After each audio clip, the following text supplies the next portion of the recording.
question. The weirdest place you've ever jerked it, since we're on the topic of porn and all that. Weirdest place?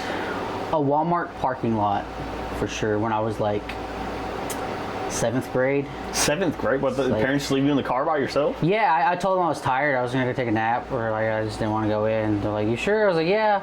So they went in to go get groceries, and I was just sitting there and I didn't have a phone or anything, just my imagination. Just your imagination. Yeah, and I was always kind of paranoid because I like got down as low as I could. Like in the floorboard? Because I was like, the cameras in the parking lot, I was like, what if they see me? Like, they're just going to zoom in. I'm going to be on the news, like, little kid, 7th grade, found in Walmart parking lot. Like, yeah, what about yours? Okay, so mine, I somewhat mentioned this to you. I used to work for an electric company. Mm-hmm. And I drove the bucket trucks.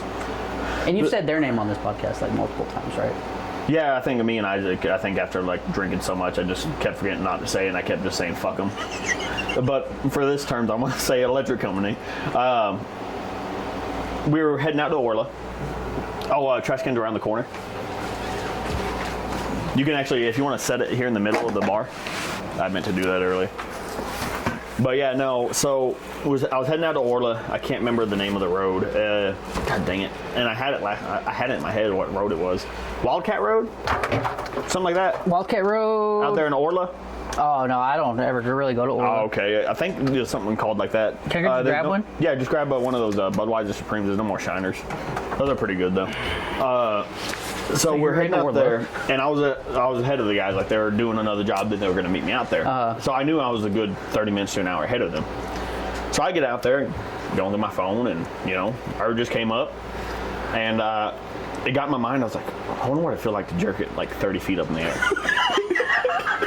Like the blood flow will be a little different, like elevated this high in the air. So, I sit there a little bit. I'm like, no, someone's going to show up if I do. And it was like I can't remember the name of the company. It was a shitty little mom and pop company. Like, they did not have a lot of business. And, like, nobody was coming to these locations. I think this location was dead, so nobody was coming to it because we got to turn power on beforehand. And I'm like, fuck it, you know what? So I hop in the bucket truck and I take it like 30 feet and up there. I put it near the pole to make it look like I'm doing something. It was deadline. That would have been funny if you were in the middle of just the well pad and nothing around you 30 feet in the air. 30 feet in the air. Like, what are you doing, Glass? I'm working on something. And so, I get up there and I take these paper towels that they're like the shittiest paper towels in the fucking world. They don't absorb nothing. They just smear around type things. And I'm up there, and it takes a little bit because it's kind of awkward because I'm standing too. And it's one of those I had to like stand on my tippy toes and force it kind of. And how long did it take you to climax? And it took like 15 to 20 minutes. And that's normally not normal for me jerking. like 5 minutes. I'm like a 3-minute jerk, dude. I think if I put my mind to it, I can do it. Force it out. And that's what I had to pretty much do because I'm like, I'm running out of time. And if I don't handle this now, I'm going to have a fucking boner for like the next hour. And all over the inside of that bucket. On the wall of the bucket, because the buckets come up to where here. Other people go inside to work and stuff. And so I'm trying to wipe it up with these shitty fucking paper towels, and it's just pushing it around. So what I do is I just take the tool pad and move it in front of it, because I see like a dust thing off in the distance coming down the road, and I'm like, I don't know if it's them or not.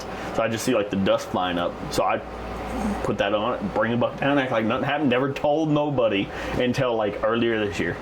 You know what happened? The next guy to use that was like he rose the bucket up to work on something, and that tool thing was in the way. That pad. Mm-hmm. He went to grab that pad, I bet, and just got stuff all over his hands. It was like, huh.